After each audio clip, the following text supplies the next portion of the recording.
Welcome to the Fantasy Throwdown Podcast. The Fantasy Throwdown Podcast. Bringing you the latest from the world of daily fantasy sports and gambling, so you can stop Googling how to join a squid game to cover all those parlays you thought were such a sure thing.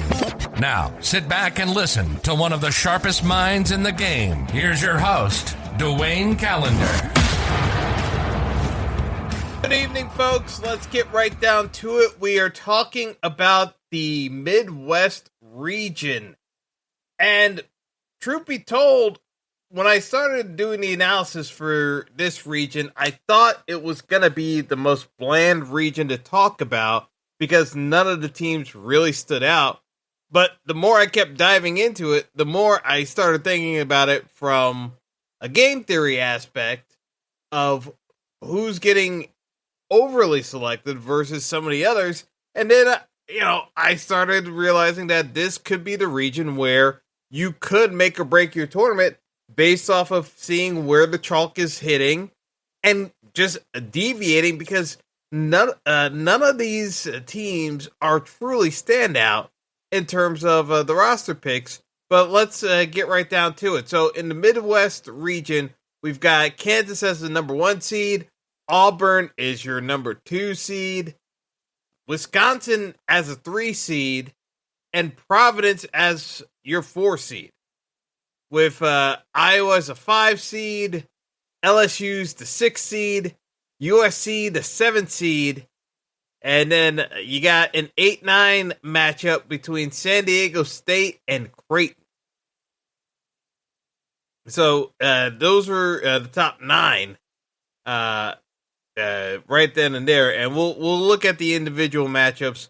But overall, if we're talking about the actual picks from an overall standpoint,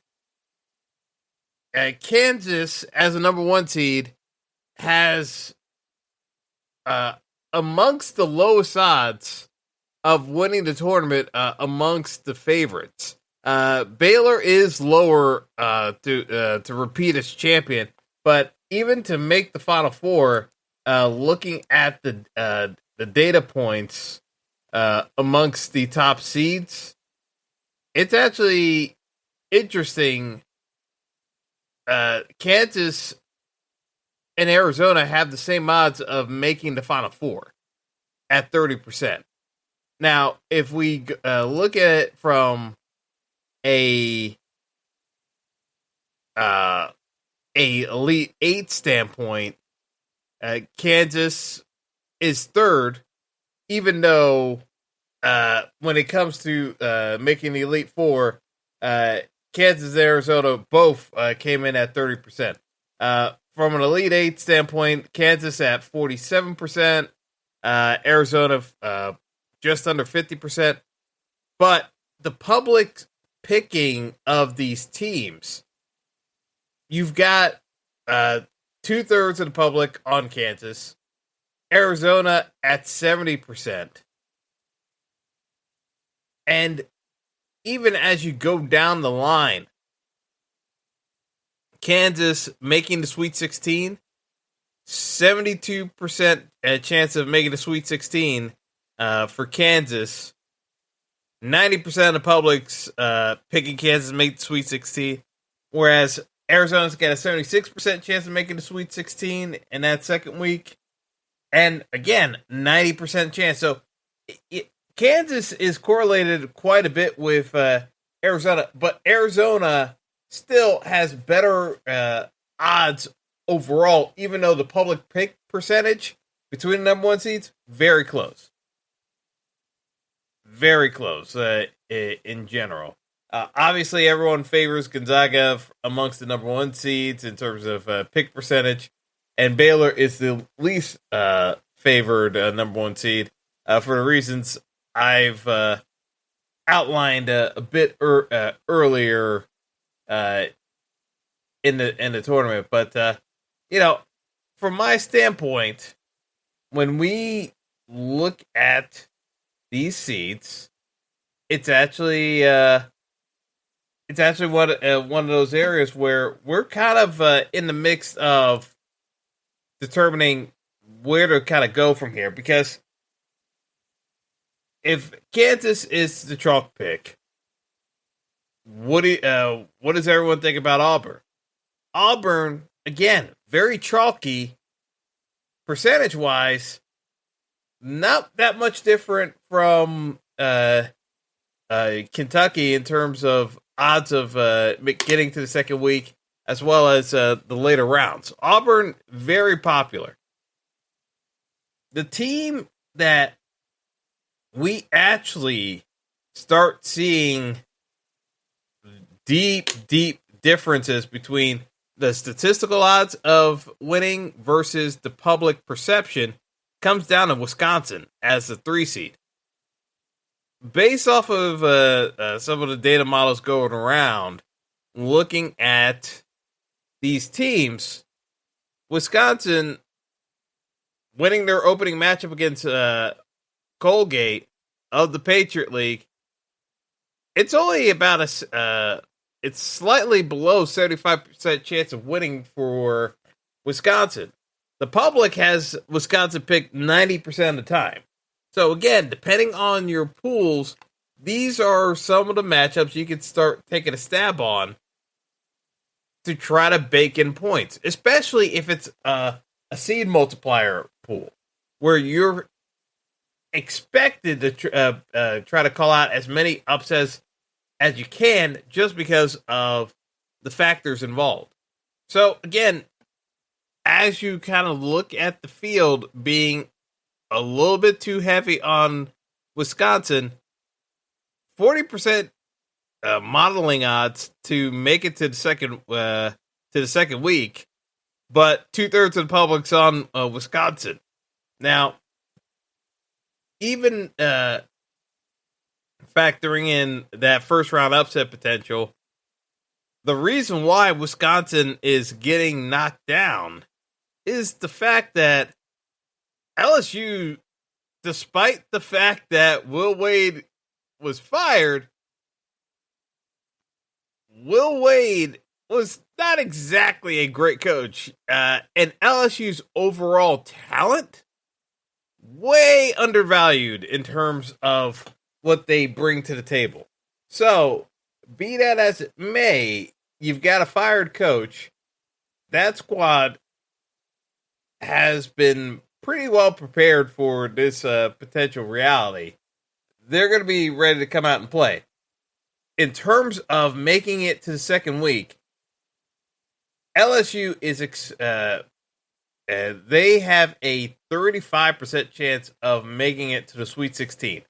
Whereas the public perception of LSU, obviously it'll get skewed if you have folks who are from the SEC schools. They may pick LSU more often than others, but the reality of the situation is, on a national scale, LSU is only getting about 22% of the picks showing them getting to the second week.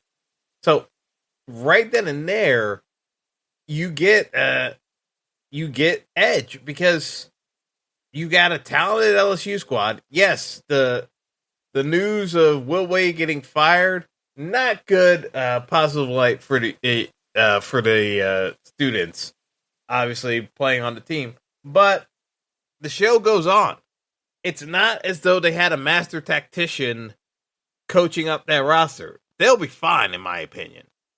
Their natural talent, and looking at the overall rankings, LSU was ranked 19th in KenPom in terms of their ranks, and they were 4th in defensive adjusted efficiency.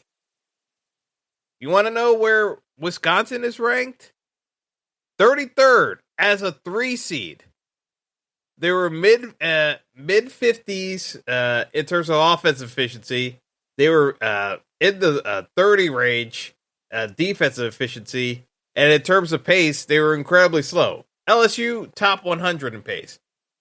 You look at the strength of schedule, and that's where Wisconsin got their bump up in the rankings, but in terms of win-loss record, LSU, yes, they had 11 losses on the year, but no real glaring losses in terms of that would cause you to have a concern about their strength of schedule.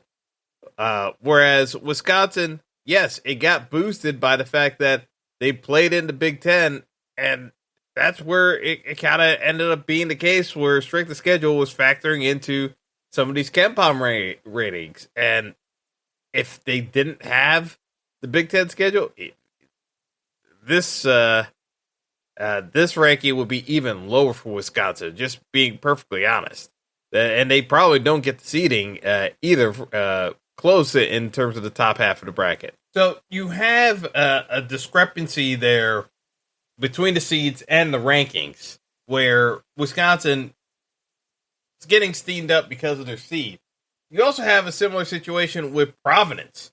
Providence, the number 4 seed, they are only slated to advance out of the first round by a probability of 60%. One of the lowest of them all for a team. Actually, I think it's the lowest out of the top 4 seeds to make it out of round 1, to be perfectly honest with you. And I actually thought this first round matchup, you were going to get more popularity, because I've been hearing everyone talk this one up between Providence getting upset by South Dakota State. However, even with ESPN and a number of other publications talking up that potential upset, realistically, the public data on bracket selections this year is only showing about 20% of people picking that South Dakota State team to pull off the upset. Otherwise, it's still sticking with the incumbent from a prediction standpoint. And honestly, this is, again, the public is too heavy on Providence, and the rankings, if we're being honest with ourselves here, is not that much of a difference when you look at the offensive defensive stats. Providence is 49th in KenPom. In terms of efficiency, 32nd across NCAA, 81st in defensive efficiency. But South Dakota State is a top 10 team in offensive efficiency. Yes, defensively, they give up a ton of points too, and they're one of the fastest teams in the league versus Providence, one of the slowest teams in NCAA to have qualified for the tournament. Again, strength of schedule gives Providence higher marks overall against South Dakota State. But if we're looking at this, South Dakota State gets it up and down the court. If they can speed up Providence, this could be a potential issue for the tournament, because, again, you've got a public that is a bit too high on these senior seeds, if you will, where folks want to keep rubber stamping them into the next round until they start playing each other. I don't see that happening in this region. I think there is more than enough cause for concern on Wisconsin and Providence, and we haven't even gotten into the elephant in the room, which is the 5 seed Iowa. Iowa has been one of the most consistent teams in the league because of their offensive efficiency. They are only second behind Gonzaga in terms of offensive efficiency, despite the fact that Luka Garza graduated last year, and they don't have him to just throw the ball into to get easy buckets.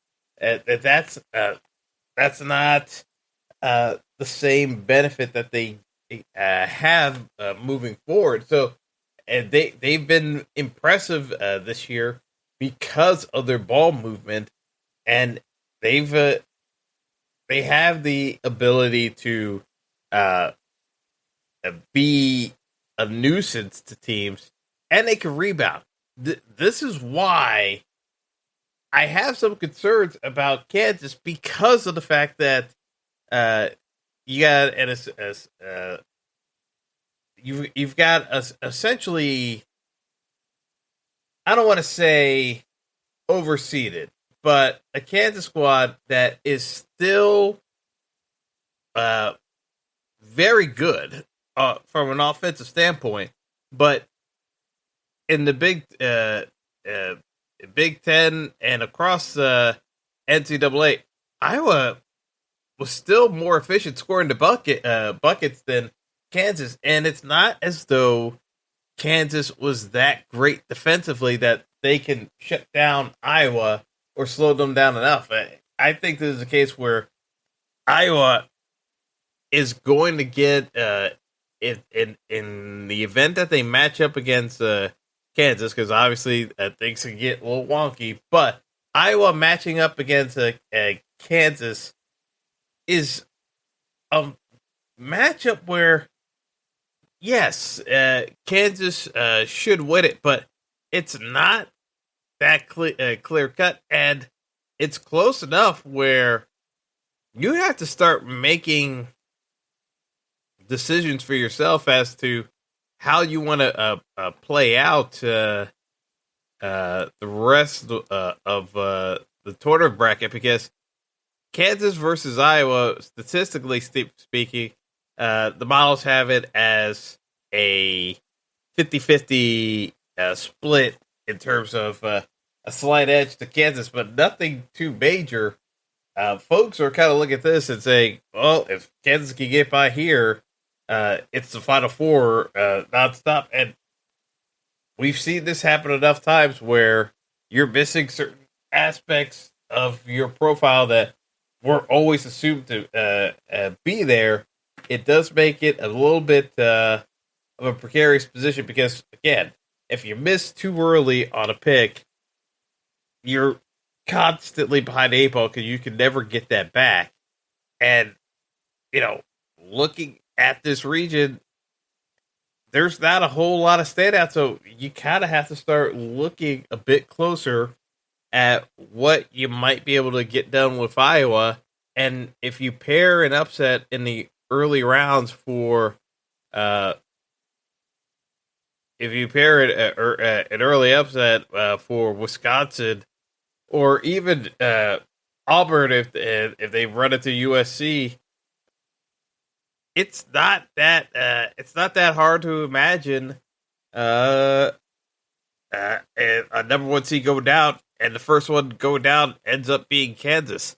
This region is wide open, in my opinion, and you've got enough teams that could be dangerous in that middle top 10 range, where if there's a little bit of impetus, definitely an opportunity for some of these teams to get the ball rolling and snowball their way through the region, because I think there's a number of viable teams that can make a Final Four run, and statistically, public-wise, folks are underneath them, but it's just managing some of those relationships as these coaches are trying to get these players to peak. And honestly, I would not be shocked if we get a single-digit but high single-digit team come out of this region overall. It's not the craziest thing in the world if USC makes a run instead of LSU, but not crazy at all.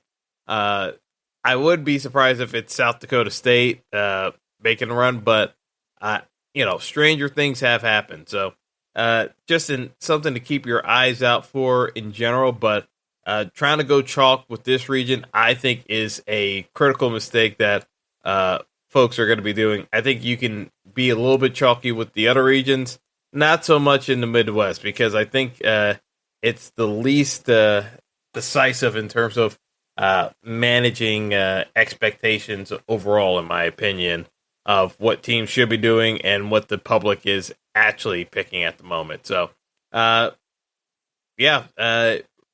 overall pick to win the region, I will go with Iowa. It's not definitive, obviously. I'll have multiple brackets trying to figure out this region, but I do have some concern about Kansas. As I said, I don't think they're demonstrably better than the other top four in this region, so it's very susceptible for an upset, and it just an analysis overall of the bracket. Within context, I think you can look at the Midwest as the region you can get creative with in terms of selections and not be as predictable with the selections. But that's all I got for this region. So I'm going to get out of here, and we will circle back with the East Regional. But best of luck to everyone, and thanks again for listening. Have a good one. Thanks for listening to the Fantasy Throwdown Podcast. Be sure to like and subscribe to the show on Apple Podcasts, Google Podcasts, and all other major outlets.